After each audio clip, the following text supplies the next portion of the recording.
Our guest this week on Veterans Chronicles is Thomas Mangrum Sr. He's a veteran of World War II and the Korean War, and as you'll learn shortly, he made history as part of a very special unit in World War II. And Mr. Mangrum, thank you very much for being with us. Yes, sir. Tell us a little bit about where you were born and grew up.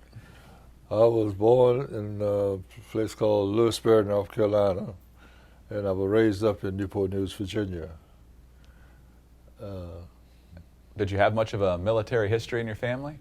No, I was the first one in my family to go into service. There was 9 of us, and I was the first one to go in. You're one of 9 siblings? Out of 9 kids, right. Wow.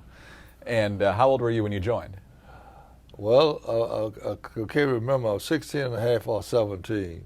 But I think I'm around close to 17. But I finished high school one day and went to join the Army the next day. Did you have to fudge about your age a little bit? I lied. He asked how old I told him I was 18. You must have looked 18. Right. And what year was this?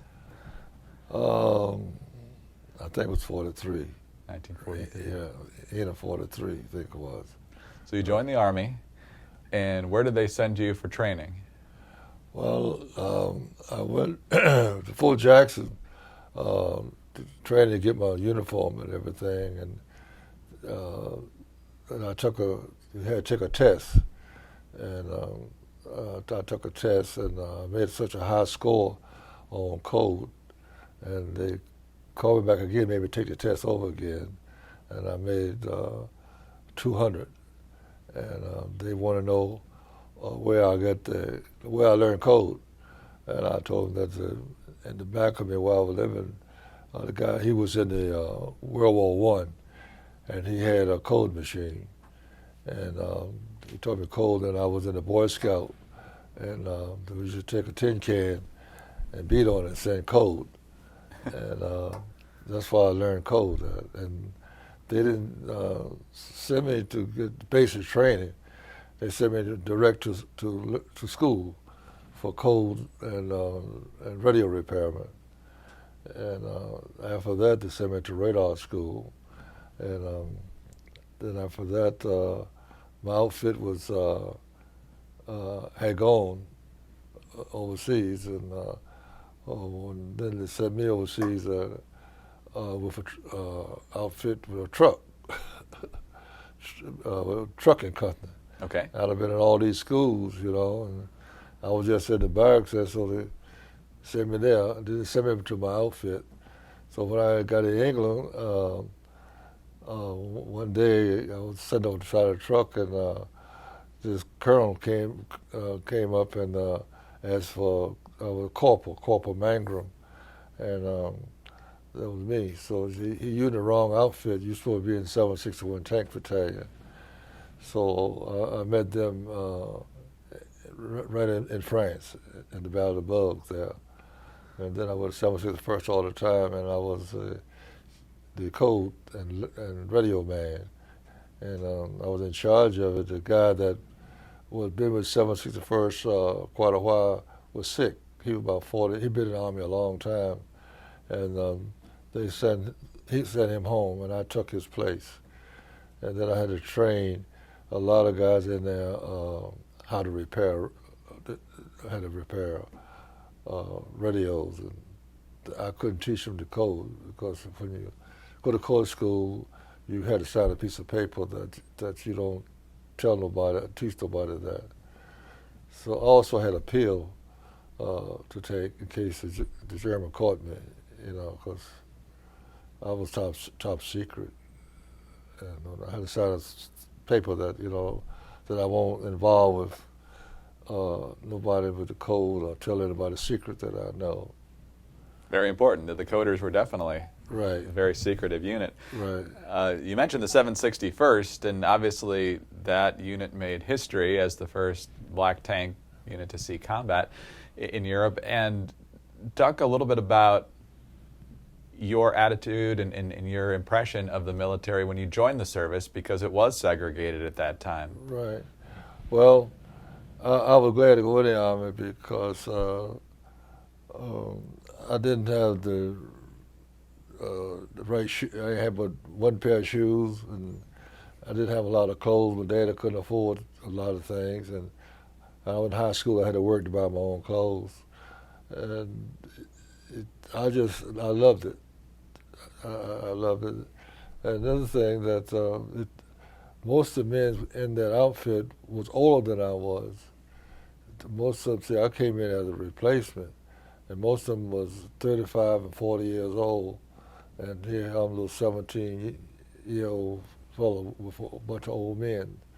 And I learned a lot from them. They called me Junior because I was so young. Right. You know. But most of the people don't know, 75% of the 761st guys have finished high school. They're well-educated men. Finished high school, and a lot of them have gone to college and dropped out of college because they couldn't afford it. And it's just that it was a bunch of smart, over average, the average black outfit that had that much education. They were easy to train, and no problem with discipline and things like that, because there was the older guys, you know, and they took me in as a kid, like, you know. But I was the right-hand man for Colonel Bake. All the messages that came through me, and I had to pass it to him and things like that. And very seldom that I would, I go to the front line. Most of the time, Colonel Bake, he's always back, and now and then he'd go up front. That's a bad thing that happened to him. He went up front, and that's where he got wounded. Right. Where did you join the 761st? I know eventually you were at the Bulge. Where in Europe was the unit when you first joined it? I joined them in France. And how much before the Bulge did you join them? Well, before they was getting ready to go into France. That's when I went in with them. Okay. All the way through to the Battle of Bugs and all the way to Berlin. Right. Right. 187 days, 83 days combat, nonstop. Let's talk about when you first encountered combat. Obviously, you had been through a lot of training. You were doing coding work and you were working with a colonel, so as you said a moment ago, you weren't at the front a lot, but there still had to be a lot going through your mind as a battle of this magnitude happened, and especially the surprise manner in which it started. Right. Well, sometime we had a special, when we moved one place or another, we didn't use the radio. We used wire and code, because that's what happened to the white tankers. They got wiped out because the German had their friction, and every time they moved, the German knew where they was. So we didn't use our radio when we moved, because that way the Germans could find out where we would go and set a trap for us. So, well, we had two black guys that they're from South Carolina, a little island on South Carolina. The blacks, they have a different talk, different, and so when I found out about, had two of them there. So I called the headquarters and told them that what happened to the white unit got wiped out because of the radio. And I told them I had two guys that have different dialect, and the German won't be able to understand them. Could I send one down there to them, and I keep one here? When I use radio, I use those two fellows to, when we make a move, we couldn't put wire down. See, I can call L-19, and then the L-19 will run wire for me from the plane, take it one place and come back another place. In case the German cut the wire, I have another way of getting contact with them. Take us through what it was like to be coding during battle. How did you pass along messages? How did you know what to do at a given time? Repeat that again. Give us an idea of what it was like to be sending messages and working with the colonel during battle. What was that like? Well, I was crazy. I took a lot of chances. I had a Jeep and an electronic wagon, a truck covered up all my electronic in. Nobody could come in there unless it was top secret. Well,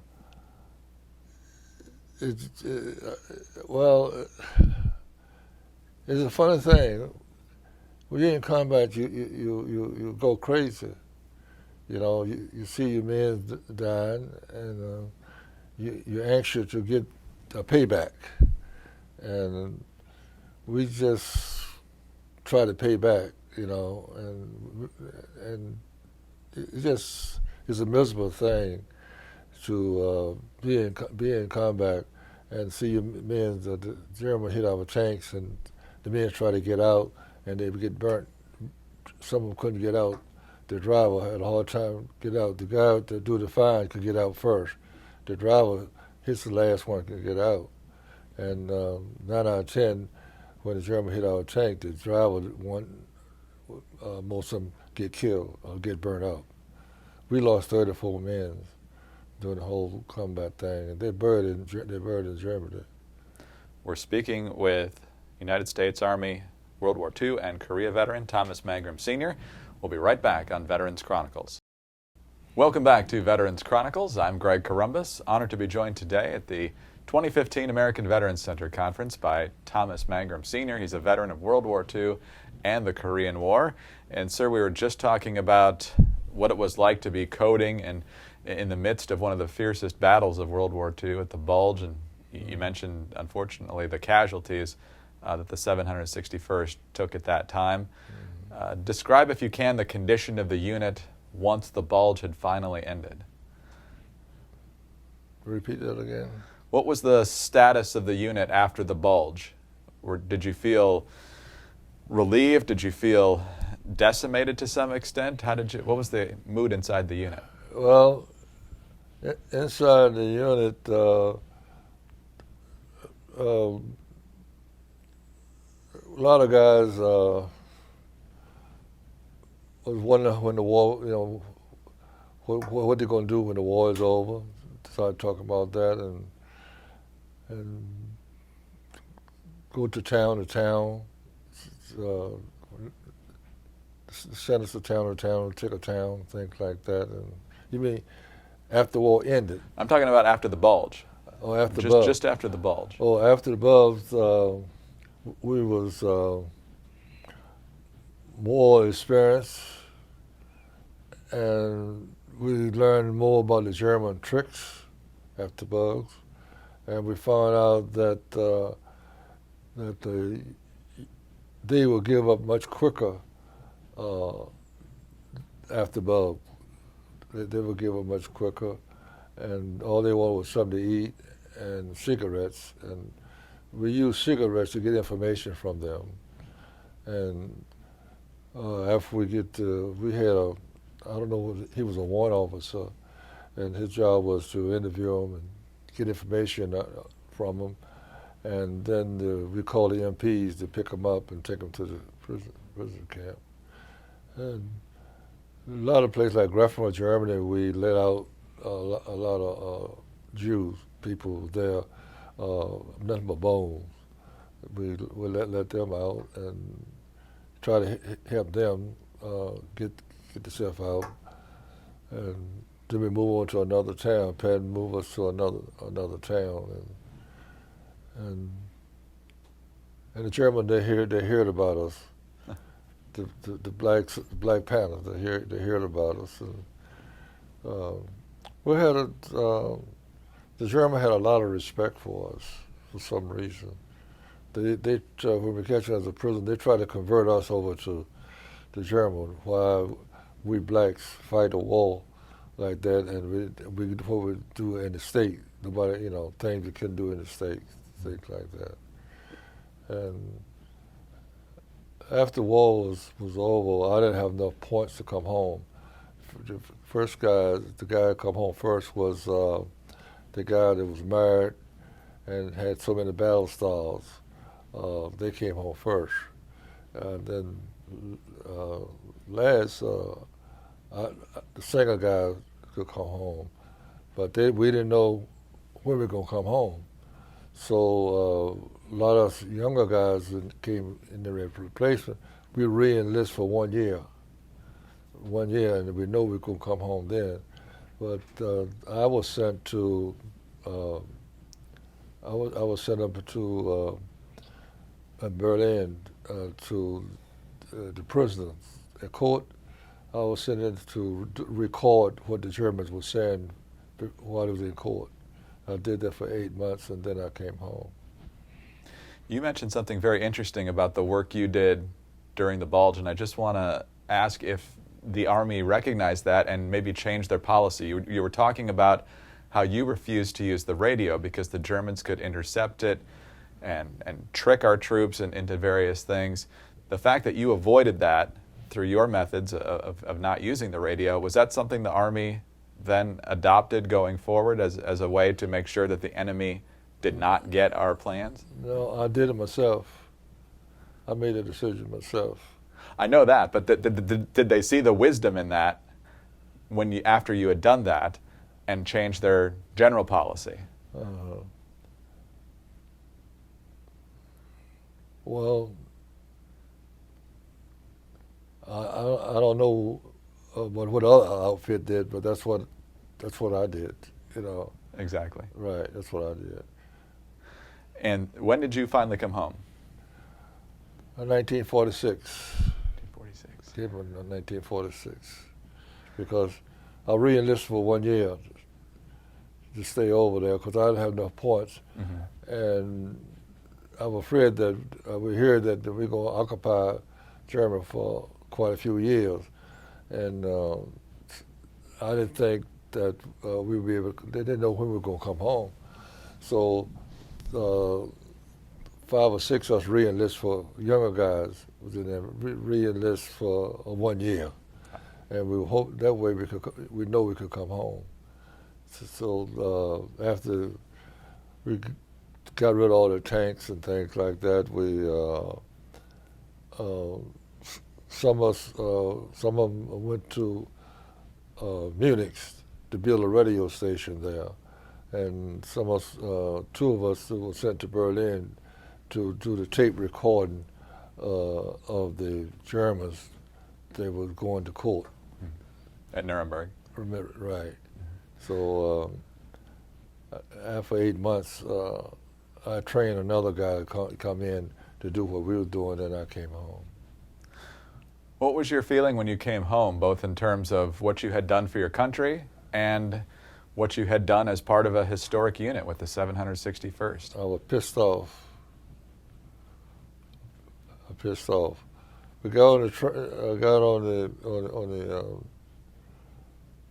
the ship, and they had German prisoners on there, and to put the Germans up on the top deck, the best place to ride. They could go up on the ship. Put all the blacks down in the bottom of the ship. We couldn't. The whole time, 19 days we was on the water, coming home, but we never could come up to sea, have fresh air. It was in the bottom of the ship, because every time it pinged, we was right in the front of it. It hit every time it hit. We got pressure, you know, and coming home is just we got off the ship. I saw a sign that said black, white, and black. That turned me off right there. I said, gee, I'll come back to the same damn thing. And we try to prove ourselves, you know, so that we can get respect when we come home, and we got less respect when we come home. Sir, we'll pause right there. We'll pick up your story in just a moment. This is Veterans Chronicles. We're back on Veterans Chronicles. I'm Greg Columbus, honored to be joined today by Thomas Mangrum Sr. He's a U.S. Army Tank Battalion veteran of World War II, and he was also a veteran of the Korean War, and we'll talk about that in just a moment. Sir, at the end of our last segment, you were talking about the great frustration that you felt after serving so honorably, you and your entire unit in Europe during World War II, to come back to the same discrimination and, in your words, even worse? Worse, right. In some ways. What did it mean to you a couple years later when President Truman ordered the desegregation of the military? Well, I think that was good and it was bad. It's, with all of the segregation, I was in a reserve, and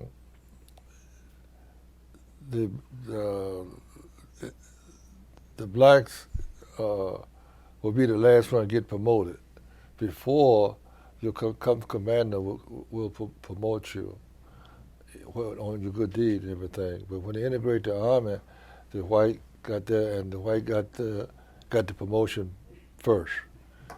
And like I was doing the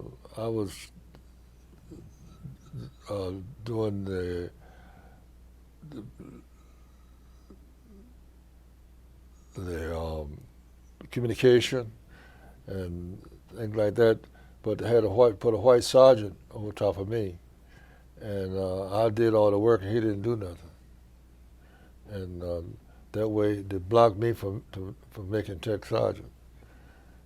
It was harder for a black person to get promoted when they integrate the army. Much harder for black guys to get out. That's why most of the black guys got out. But I stayed in the reserve because during that time I just had finished high school, and I didn't know what I was going to do. So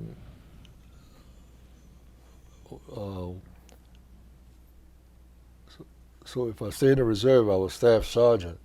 That I was going to college, and if I flunk out of college, I was going back into the army. So when I was called back in in 1950, it was I still was a staff sergeant, went to Korea, and it was just harder. It was harder for me to get promoted during that time. When you went to Korea, what unit were you with then, and where were you?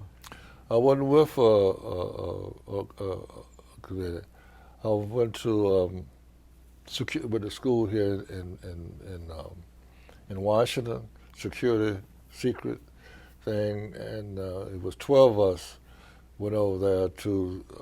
The new codes have changed on crypto, and new equipment come out on the crypto in 1950, and we had to go over there and change the code on them and get it and teach the guys over there the new equipment on crypto.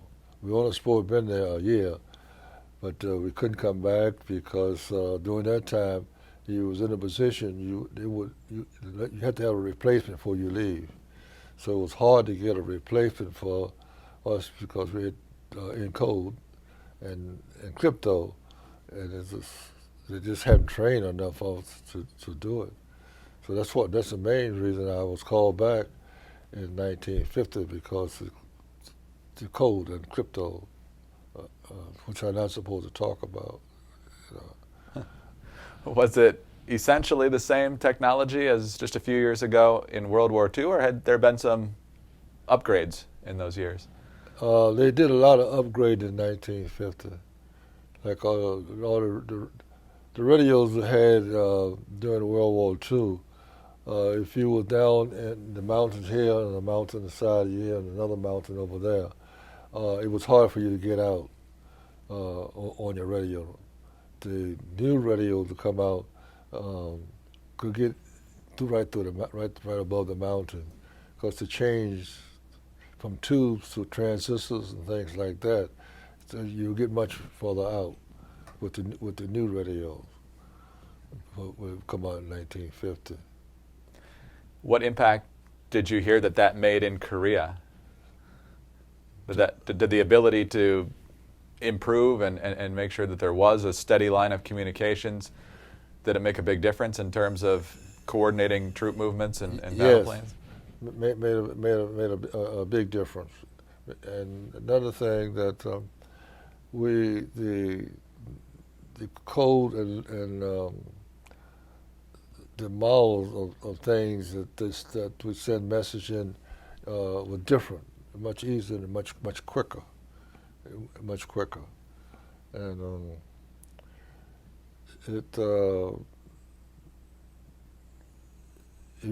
everything was much new. The radio was much better, and it's all the electronic equipment that was used in World War II. Sometimes the batteries wasn't up to date. They was old. The new batteries they use was a much better battery, and you don't have to charge them up as much to do it. Right. Fantastic. Now, you left active duty service following your time during the Korean War, correct? So what now? You left active duty service after the Korean War, correct? Right. Yeah. I came back to the civil service. Just was hired. Just was hired. I came back and I was hired as a GS5 there, and then went to GS7, then went to GS9, and I made chief of the physics calibration lab. I was retired because of the training I had in the Army and my education. That I went up Aviation Material Laboratory at Fort Eustis, Virginia. That's where I retired from, and I have a medal for bravery. Talk about that. It's one of the highest honors that a civilian contractor can get, correct? Right. What happened during the Vietnam War, we had the pilots would be dropped down, the plane get shot down, and what happened is that the OV-1 plane, they're going to use that if a pilot down on the ground, OV-1 can land on a rough terrain, a rough field, and we had to test that OV-1 landing gear in front.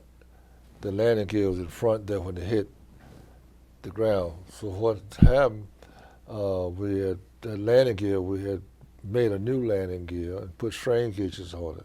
Strain gauges, electronic, get data. When that gear hit the ground, it'll tell me how many pounds that it hit the ground, how many pounds that gear saw. And the OV-1, the gear we were testing, when he landed, it busted, broke. And we found out we put too much air into the gear. It was too stiff. And when it hit, it bust, and the OV-1 flipped over. And the safety officer had told everybody to get down. And they caught a fire. So I grabbed the firemen, they dropped the hose and left. I grabbed the hose and went to put the fire out first on the ground, and then I sprayed it on the plane. Then I went in there and got the pilot out. 15 minutes after I got the pilot out, the seat blowed, went down to the ground. Wow. See, it was upside down. See, the seat's supposed to blow him out. He was flying something wrong with the plane, but it was upside down, and he had set it to go off. But for about 10 or 15 minutes to give the pilot time to get out. But the plane was upside down, and he forgot to take the safety thing off, and it blowed down in the ground. So I went in and got him out, and as soon as I got him out, the seat blowed in the ground. You saved his life. I saved his life. Absolutely. Right. In our last minute, when you think about your time with the 761st, what do you think of? Think about retiring. See what there? When you think about your time with the 761st, what do you think of most? Whether it's the people you served with, or the things you accomplished, or the history that you made, what comes to mind? I don't worry about the history that I made. All I wanted to do was get a good education. I found that out in this country, that if you get a good education, you got a better chance of getting ahead. Without education, you're zero. And I don't want to be a hero, but the heroes are 34 men buried in Berlin. They are the heroes. They're the heroes. And I think all of them is dead except just 2 of us still living. Wow. Well, So this world is going in a terrible turmoil. I'll be 90 years old in August, and I know I have kidney problem, and I know I won't be here long. But one thing I did, I educate both my kids. My son, he here with me, he has a PhD. My daughter, she has a PhD. I got a granddaughter, she has a PhD. She's a pharmacist in Florida. I have a grandson that he has a PhD. He teach school in Tennessee. So I try to, all my grandchildren and my son and daughter, my main goal with my wife was to educate the kids, and I did that. So I served my purpose, what I wanted to do. If I go today or tomorrow, I'm okay. I'm okay. Sir, you leave a rich legacy, both in service to your nation and to your family. Thank you very much for your time today. Okay, sir. We've been speaking with Thomas Mangrum, Sr. He is a veteran of World War II and the Korean War, and a member of the historic 761st Tank Battalion. I'm Greg Columbus reporting for Veterans Chronicles. Thank you. Thank you, sir, very much. Okay.